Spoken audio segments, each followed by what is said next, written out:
Përshëndetje të dashur ndjekës dhe mirë se vini në podcastin ton të radhës Rishtazi. Skena politike në Maqedoninë e Veriut u lë kund me rastin e Artan Grupit.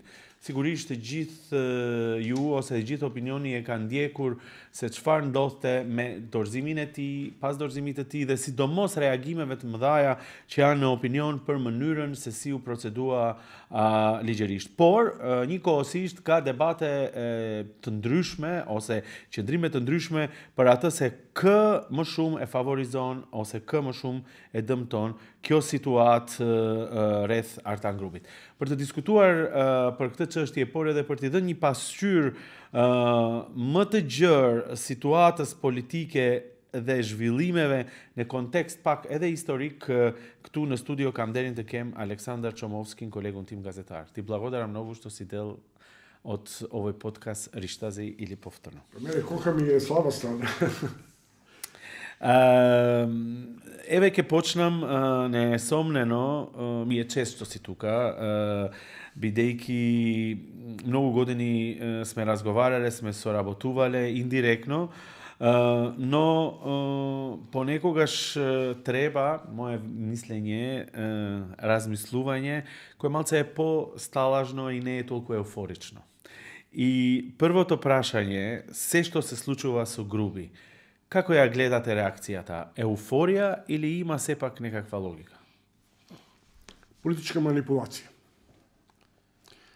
Тоа е есенцијалната диагноза на синдромот ВМРО ДПМН визави Груби. Значи, целата пирамида на власта се урива не само поради доаѓањето на Груби, туку и поради одлуките и разните мотивации што ги правеа околу тоа дали е куќен притвор, дали не е куќен притвор, дека му е загрозен животот и така натаму. Па тоа делува смешно и ја урива и комплетната институционална пирамида на власта. АНБ врз основа на кои податоци заклучува дека е загрозена безбедноста на Груби? Безбедноста со живот.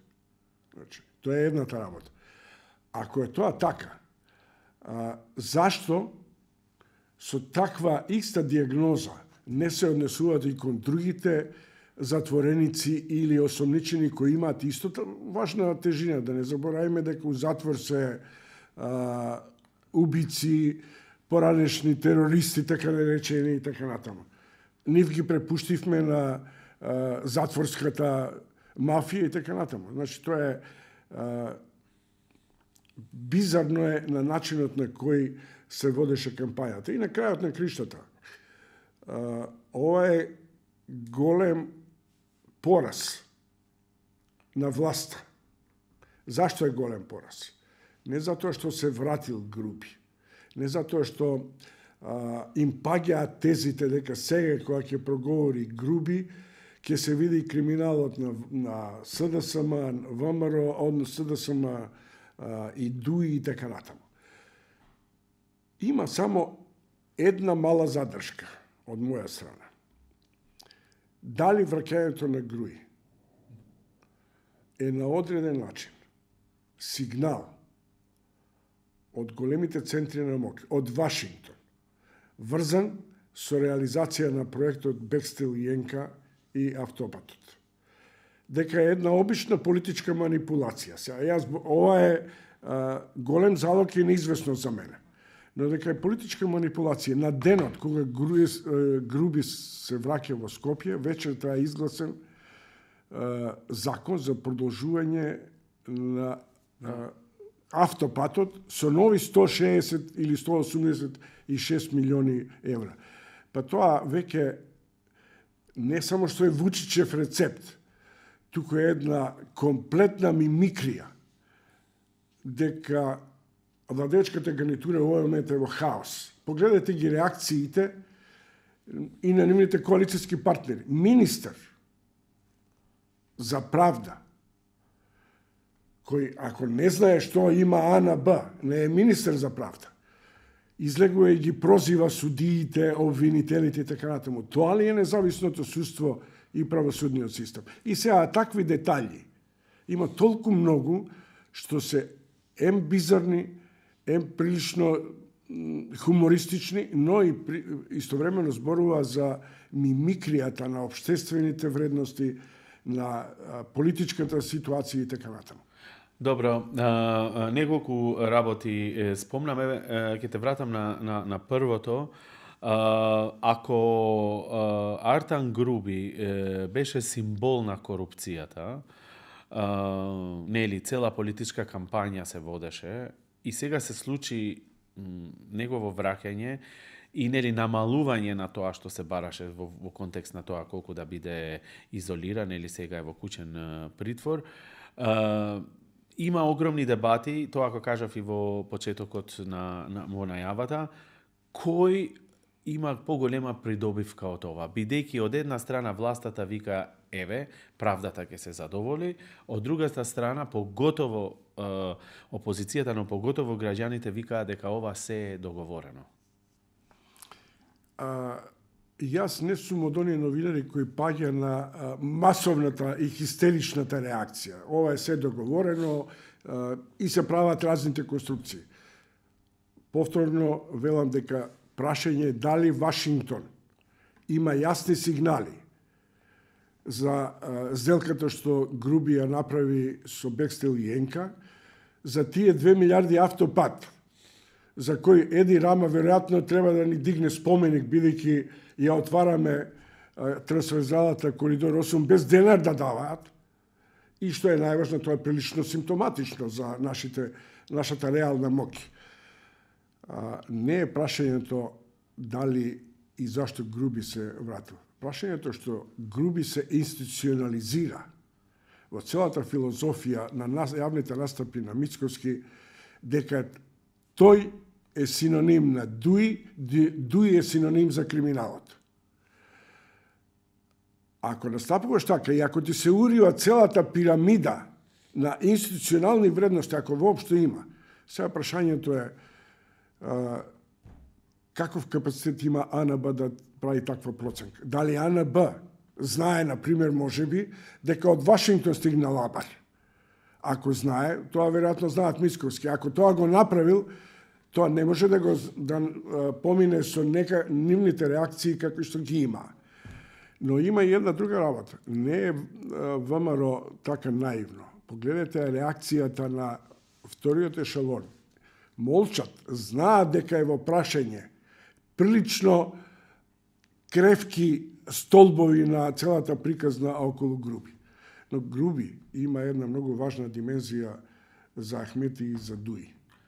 Да, ќе зборуваме и за ова.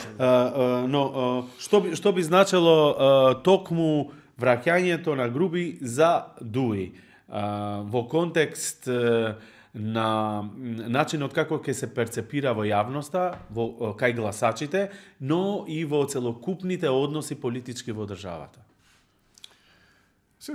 Тоа зависи, знаеш како, од целиот развој на судскиот процес на почетокот.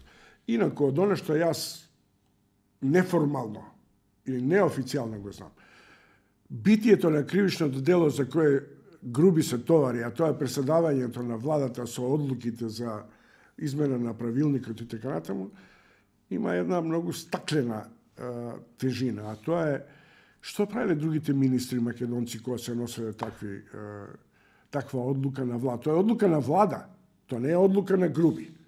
Од тука сега прашањето е каде се влече вината за така нареченото злоупотреби на службените овластувања. Но тоа е сега прашање за обвинителите и за судот. Има една работа што малку повеќе ми дава надеж. Реакцијата на обвинителите и на судскиот совет, кој на одреден начин им рекоа немате право да се мешате. И на министерот, и на премиерот. Премиерот не толку многу се залета, ама ги плати аберите. Груби е сега веќе внатрешен проблем на Дуи и на Али Ахмети. Внатрешен проблем затоа што се создаде имидж дека е тоа така реченото интелектуално крило на ОВК од кој треба да се изнедрат некакви нови лидери кои би можеле да го наследат Ахмети.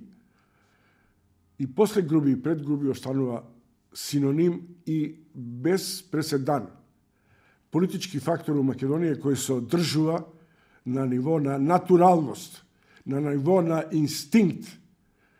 И тоа морам да ти кажам дека на одреден начин во еден момент ми личеше на некои поранешни комунистички лидери кои владеа без некои посебни капацитети за филозофија.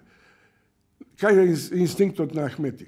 Откако му наметна така речени европски теми, зелена агенда, решавање на македонско-грчкиот или бугарскиот спор, се виде дека Ахмети најсуверено владее со домашната сцена и со меѓуетничките односи. Се надевам дека идејата да се врати Груби не е концепт. Тоа треба да внимаваме. На некои сили во Скопје кои прилично студиозно ја следат политиката на Вучич и на Србија, да очекуваат дестабилизација на македонските и меѓуетнички односи меѓу македонците и албанците во Македонија, што единствено на Вучич му одговара во сегашниот овие контексти на Косово. Но со Груби во Македонија, после се што се случи, ти кажа Чом дека владата изгуби, нели? Го изгуби тој имидж што го имаше. Од друга страна, дали Дуи ќе има можност да мобилизира гласачи или поддржувачи, бидејќи сакаме или не, целата ситуација со него не беше фаворизирана толку и од албанските гласачи. Ги знаеме резултатите на изборите. Во оваа ситуација Дуи Артан Груби некој време се заборави, нели, имавме избори и сето тоа и сега повторно се врати на сцена. Дали Дуи исто така е губитник? Ахмети владееше со конфликтноста надвор од Дуи. Сега за прв пат или подолго време Ахмети се соочува со конфликтноста внатре во Дуи. Тоа разместување на оден начин омаловажување на Османи од подпредседатели, 7 подпредседатели, 8, не знам колку имаат и така натаму, е ефтин трик. Но сега содржината е дали судрот кој тлее меѓу ветераните на ОВК и новата така речена се уште не создадена политичка елита во Дуи ќе може да ја координира и да ја контролира Ахмети. По моје убедување, таа ситуација го надминува капацитетот на Ахмети. Значи, ќе има од сите страни или точна е констатацијата дека стварно се е разништано политичкиот. Добро, имаше една друга идеја која се зборува дека со враќањето на Дуи се ствара атмосфера да се врати Груевски. Па јас тргајќи наму, бидејќи бев прекупиран која теза можем да ја извлечам, станав се бајле со таа теза. Дека Мицковски вешто тестира реакција на македонското ткиво, не на албанското, преку Груби за евентуално враќање на Груевски. Сега, јас не можам да навлезам во интимноста на екс-премиерот и така натаму, но некоја констелација околу Будимпешта, Орбан и така натаму, можеби го наведува и Груевски за размисла дека би било добро да се врати во Македонија. При тоа, овде првпат јавно ќе кажам, и да се врати. Груевски ќе ја доживее судбината на Љупчо Ѓоргиевски. Тој што еднаш заминал од ВМРО, не се враќа на челна позиција. Напротив, губи од капацитетот и од концепцијата да се разговара, манипулира или изгради ново политичко или партиско јадро во ВМРО-ДПМН. Но добро, неговото враќање би било само враќање дома или би било и политичко враќање? Со тоа што би бил или би сакал да биде дел активен политички, бидејќи враќањето на Грубије, нели, се гледа што значи. Соочување со правдата сепак. Јас ти кажам дека Љупчо Георгиевски и интимно еднаш кога разговарахме, што ми ја каде да одам кога веќе овие млади деца од ВМРО и не ме ни познаваат. Бидејќи во ВМРО не постои синоним на партиски култ, освен овој што е економски и клиентелистички, кои си ги чуваат вредностите на лидерството. Они лесно завршија со Ванчо Михајлов, завршија со Љупчо Георгиевски и така натаму. Но има една работа. А и не сум сигурен колкаво е јадрото на Груевски во сегашното ВМРО-ДПМН. Бидејќи во ВМРО-ДПМН за овој период се создаде една друга каста, која исто така може би не толку со грабење, со големи криминали и така натаму, создаде своја финансиска и клиентелистичка моќ. Од аспект на перспективата на ВМРО-ДПМН, Груевски за мене е апсолутно мртов како лидер на ВМРО-ДПМН. Другото е прашање на човештина, на милостиња, на правна разврска. Има луѓе кои сакаат на одреден начин некоја правна сатисфакција. Добро. Ќе те врата малце кога ги спомна Соединетите Американски држави во контекст на ова што се случува, бидејќи исто така спомна геополитика и регион, па и за тоа ќе те прашувам, но дали мислиш дека оваа политичка класа е свесна колку геополитиката може да влијае во внатрешните политички ситуации? Зошто го поставам ова прашање? Бидејќи гледаме дека ако се е разнишано во светот и тој свет не е ист како што беше, а спомна пред малце дека може Америка, Вашингтон да има влијание, дека нашата политичка класа, поготово владеачката, нема сенс многу за тоа дека се може да влијае натре. Тој синдром е останат во заостанат дел од Западен Балкан. Погледнете Белград, кој апсолутно мисли дека титовистичката варијанта на неутралност, неврзаност и така може да ве спаси во оваа геостратегија. Оваа гарнитура на ВМРО-ДПМН нема абер од геостратегија. Погледнете нивната риторика.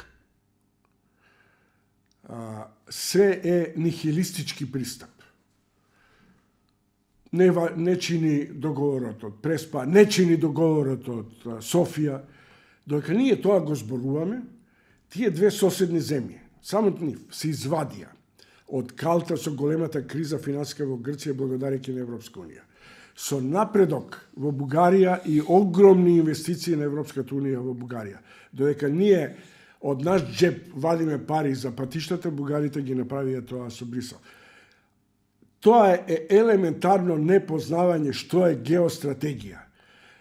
Ти денеска да се доведеш во ситуација да манипулираш со Брисел, значи дека си недоквакан. Не можеш да зборуваш дека има нов план. Ако министерот за надворешни работи нашиот не се сретнал со Рохе, се го праша што е ова нов план. Само 3 дена после новиот план за кој зборувавме, ако е инаку, значи дека ништо не читаат. Оти таа идеја на две Европи е уште од времето на Меркел пред Солунскиот самит за Западен Балкан. Како да разговарам за геостратегија? Геостратегија која се занимава само ние сме партнери на Америка и Америка е нашиот стратешки партнер, кој некој добро рече.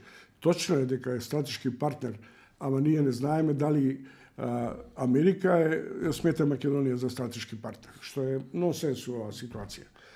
Како и да е, геостратегијата треба да се изучува прво на факултети и на безбедности, а погледај, ни еден експерт кој предава безбедност кај нас, нити интелектуалците кои се занимаваат со политички ларпурларизам, кога учествуваат во дебатата, ги бегаат овие прашања.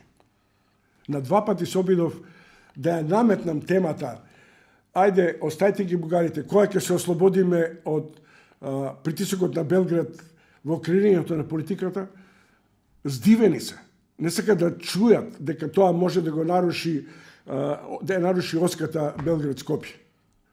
Така што геостратегијата е многу поголема наука, многу поголема политичка прагма, одошто ефтините популистички изблици дека сега ќе го решиме прашањето. Историски СДС беше близок со Белград.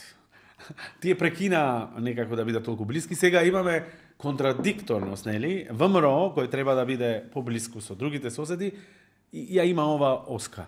Како е ова, како се случи ова промена во матрицата? Јас малку би бил резервиран дека СДС ја го промени дискурсот и кон Белград. Последните години такви констатации се дава. Тоа е затоа што има, ја тоа втор пат го кажувам, има еден лудо храбар лидер кој свати 2 политички нијанси.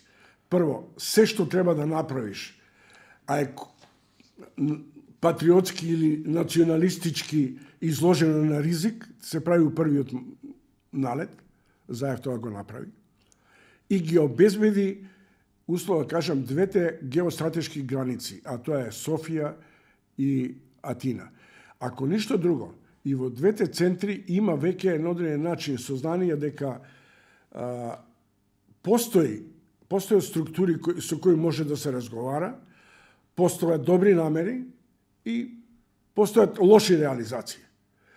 Сега, колку и на каков начин власта ќе успее да ја прими тој шум нов, сега условно кажам за оваа геостратегија, тоа е сега друго прашање. Но јас уште еднаш ти посочувам дека во оваа гарнитура на ВМРО-ДПМН, во челната гарнитура, освен 2-3 кои беа поактивни, не резонираат со параметрите на геостратегија, резонираат со најприземните клиентелистички побуди. Уште еднаш ќе те вратам. 180 милиона нов аранжман е направен со синхроно. Законот е поминат во илегала во собрание. Тоа здрава влада која располага со финансиски капацитети и со проценка, никош не би го направила. Кај ги остава овие односи, вакви какви што ги објасни, партнерите на ВМРО-ДПМН Влен? Влен го фати модерниот бран. Уште мислам дека Влен е прашање како ќе успее да анимира дел од потенцијалите кадрски што постоја после овие 20 години, 25 години студирање на албански јазик на приватните универзитети, кој се формира како елита, која не можеше да дојде до израз во ДУИ. Но се уште не гледам дали добро ги распоредуваат тие сили. Второ, Влен има сериозни проблеми да се хомогенизира, да направи мокно партиско ткиво кој ќе биде партнер, а и на Мисковски ќе му бидат проблематични 20 лидери, 2 концепции у кои едниот ќе каже едно, другиот ќе го нивелира и така натаму. Тој концепт германски не помине у Германија славно. Се надам дека се сеќаваш на симбиозата на социјалдемократите и демохристијаните, нели? Они владеа бидејќи се мокни. Дека има институции и структури, да. Имаат институции, но ти мораш да имаш каптажа на збор и сугестија дека тоа ќе го реализираш. И тука ќе биде главната алка во партиското доконституирање на ВМРО-ДПМН. Ја лично имам голема симпатија кон Изет Меджити, бидејќи го знам ваќе као и лично и така натаму. Гаев одредени благонаклонности дека сами ќе излезе од матрицата на тетовската ареја и така натаму, дека ќе гледа малку пошироко. Но ајде да видиме што ќе направи. Во секој случај имаат една голема предност. Ова што сега ќе се случи со ДУИ, треба они да го искористат за внатрешна хомогенизација. Да, коментарите се од нивна страна дека ова ќе помогне, бидејќи сепак го враќа ДУИ со имиджот на корупцијата, со темата на корупцијата. И ако не е нешто друго, Влен ќе има сега уште еднаш аргумент да каже еве ви го човекот, па тоа да потикне некаква позитивност на начинот како гласачите луѓето ги гледаат. Може ли такво нешто да се случи? Може да е груби, например, секој да ќари од ова враќање на груби одлуките што се носени. Еве, јас читав вчерашното соопштение на Влен, апропо на груби. Тоа е баш оваа релација која ти ја зборуваш. Дека сега они имаат проблем како да го сочуваат имиджот на Ахмети и дали воопшто може да се дојдат у ситуација да се ресетираат партиски. Оти до вчера главната флоскула беше ДУИ да се реформира, ДУИ да се декриминализира и СДСМ се разбира. Сега, што ќе се декриминализира? Да. Добро, Влен, во контекст со ВМРО е, можеби со овие геополитички, не само геополитички, него и реалности, тоа што зборуваме, у контрадикција, бидејќи ако имаш партија која е поврзана со Србија или со српскиот наратив, а тука треба заедно да соработуваш, тоа не поминува кај албанскиот гласач. Дали овој момент ќе придонесе за некаква друг амбиент политички? Назим, тоа е, како ти кажам сега, што би било кога би било. При што? Реалистите веројатно се свесни дека не се води политика на исклучивост. Добро. Врати се од Белград у Скопје, така ќе создаде влада. Ни на запад така не се води политика. Меѓутоа, пак, од друга страна, постојањето на Влен го отежнува нивото на перманентна пенетрација на српската политика во македонските води. Кога зборувавме пресказ за така речени заговори и ова, има нешто што ние мора да се ослободиме. Тоа му давам за право, ја го слушав Филипче. Ние не се ослободивме од досијата на УДБА. Во досијата на УДБА се двете клучни прашања за иднината на Македонија. Какви се инсталациите на УДБА бија сега во Македонија и какви се инсталациите на бугарската тајна служба и на и софиските кругови во македонската политика и релацијата. Ние малку имаме од тие досија. Нашата историја базира на архивите во Белград. Ако не беа 3/4 научници, историчари кои излегоа од помладата генерација, па отидоа до Лондон, па отидоа во Москва и така натаму, да ги компарираат историските факти. А историските факти се добиваат врз основа на компарација на искажувања во една и во друга средина. Ние се уште немаме веродостојна средина. На крајот на гриштата, пред некое време прочитав ремикс што Вукмановиќ правел во Македонија. И тоа што го обвини Глигоров дека е големо бугарин или било што. Така што многу од младите не знаат. Точно. Ова ствар, овие разговори понекогаш не допираат која е младата популација која е фокусирана повеќе во реалноста или во реал политиката, тоа што се случува. И еден момент и се поврзува со се ова што зборуваме е кога се враќа како дебата во Македонија употребата на албанскиот јазик или не.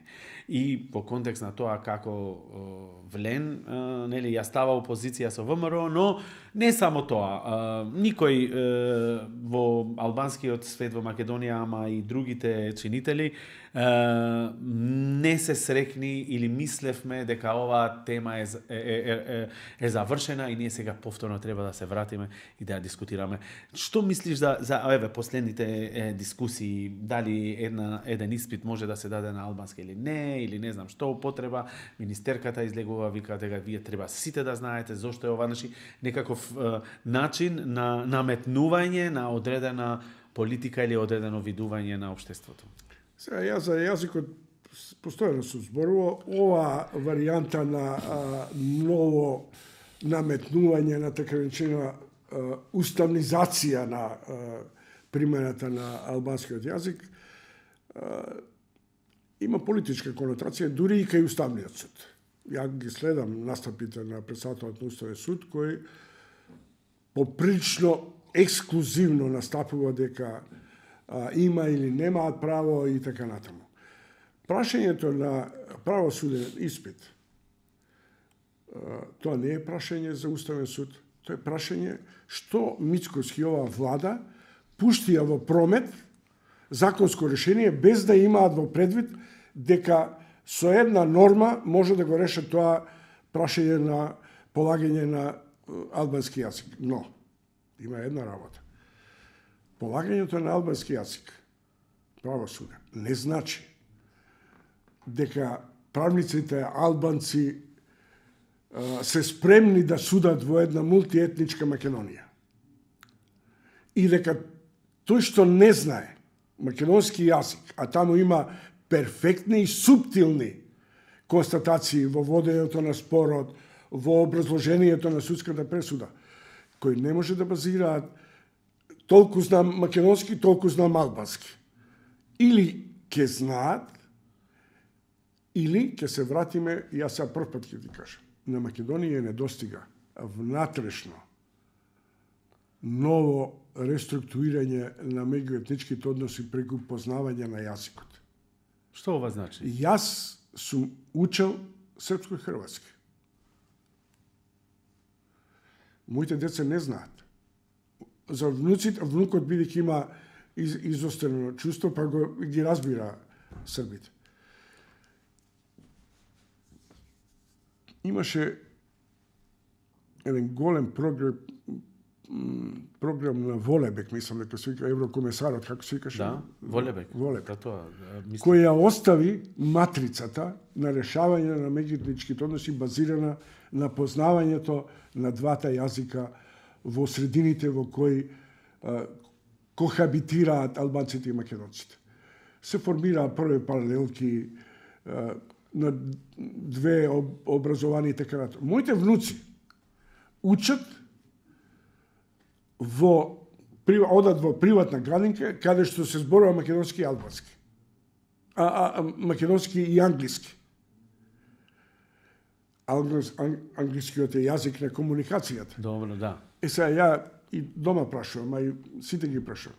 Кој е ќар од познавањето на полагањето на албански јазик ако ти ги изгубиш своите клиенти, ако не си веродостоен и како правник, и како екзекутор, и како бизнисмен? Ама ова важи исто и за албанците кои ќе бидат адвокати или ќе се дел од правосудниот систем, ако не го знаат македонскиот, не можат просто едноставно да бидат дел од тој систем. Мојата теза е, знам дека ќе најдам на отпор, ама ја сакам тоа да го доживеам. Добро. Да се воведе факултативно албански јазик, изучување, во средините во кој кореспондираат двете етнички заедници, вклучувајќи се разбира на централно ниво. Но во Тетово, Гостивар, Липко, не знам каде сме, исто така, ќе мора да се изучува македонскиот јазик на начин до перфекционизам, да не се заборави. Што значи нам ни престои најголемата битка за познавање преку јазиците. Ако ние стравуваме од бугарскиот јазик, нели? И на исто ниво е стравувањето од албанскиот јазик. Тоа е геостратегија или балканизам. Добро, ги спомна бугарите. Тука ќе престанам за јазикот, би ги имам и многу други прашања, но не сакам да доминира во овој момент, бидејќи имам и нели последното прашање се поврзува со се, но штом ги спомна бугарите и бугарскиот јазик и се што се случува, а зборуваме и геополитика, се почна од Арктан Груп и Вашингтон и сето тоа, ако не се реши спорот со Бугарија, што ќе се случи со Македонија и македонците? Еве ќе ги тргнем на страна албанците. Уште 25% од македонците ќе добијат бугарски пасош. Уште 25% од македонците ќе почнат да се селат. И уште 25%, сега вулгаризирам се, разбери оваа символика, од албанците ќе се преселат, ќе видиме дали у Црна Гора, дали у Албанија, дали на запад. Така што ние ќе немаме етничка средина, ако продолжиме на начин на кој ќе го браниме веќе надживеани од македонски патриотизам. Тие што е вода државата, веројатно знаат дека реципроцитет се бара само врз основа на знаење, умење и врз основа на оценка на капацитетите што ги имаш како држава, како мог, како влијание и така натаму. Ова сега што Муцунски се јавил на Надежда, која е една од старите политичарки, која има некаков по-либерален однос, е чеко што го пропуштил нашиот министр за надворешни работи пред 6-7 месеци, кога добија сигнал нашава дипломатија и наша влада дека треба да влезат во директни преговори. Алиби им е ова хаотична ситуација во Бугарија. Но ништо помалку не беше хаотична ситуацијата во Хрватска, кога го склучија договорот на примирие со Словенија, за да можат да го замрзнат договорот за разграничување и да функционираат на се па се на одреден начин. Искрен ќе бидам и мислам пред да почнеме ти го постави ова прашање, ама сакам и јавно. Кога седам со интелектуалци, повеќе македонци, размислуваат на начин што Македонија секако би имала огромна придобивка ако е дел од европските структури, евроатлантските структури. И моето прашање стварно со се што се случува, од ситуацијата со Груби, па се до односите до Бугарија е следно. Како може да се нарекуваш патриот македонски, а да не ја сакаш оваа држава и доброто на оваа држава, ако ја сакаш се знае кај е патот. И реално почнувам ова прашање јавно да го поставам. Ја мислам дека дали луѓето ја сакаат ова Македонија или само ја гледаат како територ или територија врз кој може само да се работи за личен интерес. Нема политичар и нема држава во која не се работи од личен интерес. Да, ама ми го разбирате контекстот. Но ајде свртам на јазик кој е разбирлив за гласачите. 3,5 милиарди евра во овој момент ќе бидат се или ќе бидат имобилизирани за изградба на инфраструктура. Уште 1,5 милиарда е пругата, тоа се 5 милиарди. Во тие 5 милиарди прашањето на приоритетите не знам дали е најважното да правиме пруга или коридор 8, во услови кога сме релативно сиромашни. Замисли тие 5 милиарди во овие 4-5 години, додека се маткараме, да стигнеа преку европските фондови, да стигнеа преку Европската инвестицијска банка, чии камати не се колку што се на обврзниците и на задолжувањето што ги имаме. Замисли го тоа. Колкав бенефит ќе имаме во бруто општествениот производ, во зголемувањето на слободните средства за другите социјални трансфери, за другите придобивки на изградба на новата енергија, новите правци на студирање и така натаму. Замислете го тоа. Некој нека им каже на нашите земјоделци што изгубија со привременото замрзнување на фондовите во аграрот. Каде ќе бевме ако не стигнеа тие 1 милиарда инвестиции во нашиот аграр? Без оглед што се краде, се манипулира, се друго што се прави. Ние немаме домашен продукт, немаме домашна каптажа на инвестиции кои создаваат дополнителна вредност дома во Македонија, врз основа кој може да базираме пораст на GDP и пораст на социјалниот и општествен систем. Вака ако продолжиме, ќе ја руинираме главната карактеристика на Уставот, а тоа е дека Република Северна Македонија е социјална држава, која подразбира ефикасно здравство, стабилни пензиски фондови, изградба на нормални локални и образовни центри и така натаму. Ние денеска разговараме за нов закон за високо образование, во кој главната карактеристика на моите млади колеги е кој од албанците учествува во подготовките на јазикот, на законот. Закон во кој има сигурно 30-40 луѓе ангажирано, ама знаете што не ми се бендисува? Не ми се бендисува настапот на министерката за образование, која вика не се секирајте, се што ќе предложите ќе влезе во законот. Па тоа ли е новиот современ закон и нивелирање на новите системи на високо образование? Назим, не ме прашај поише. Ова ми беше последно прашање, ќе оставиме тука, инаку секогаш е задоволство и има што да се зборува, но како и секоја емисија телевизиска или не, има еден момент кога треба да се заокружи, па мислам дека со ова прашање ќе заокружиме. На големите македонски патриоти им препорачувам, тоа ја прочитав вчера со Бајле у 3 саат, почнав да ја читам.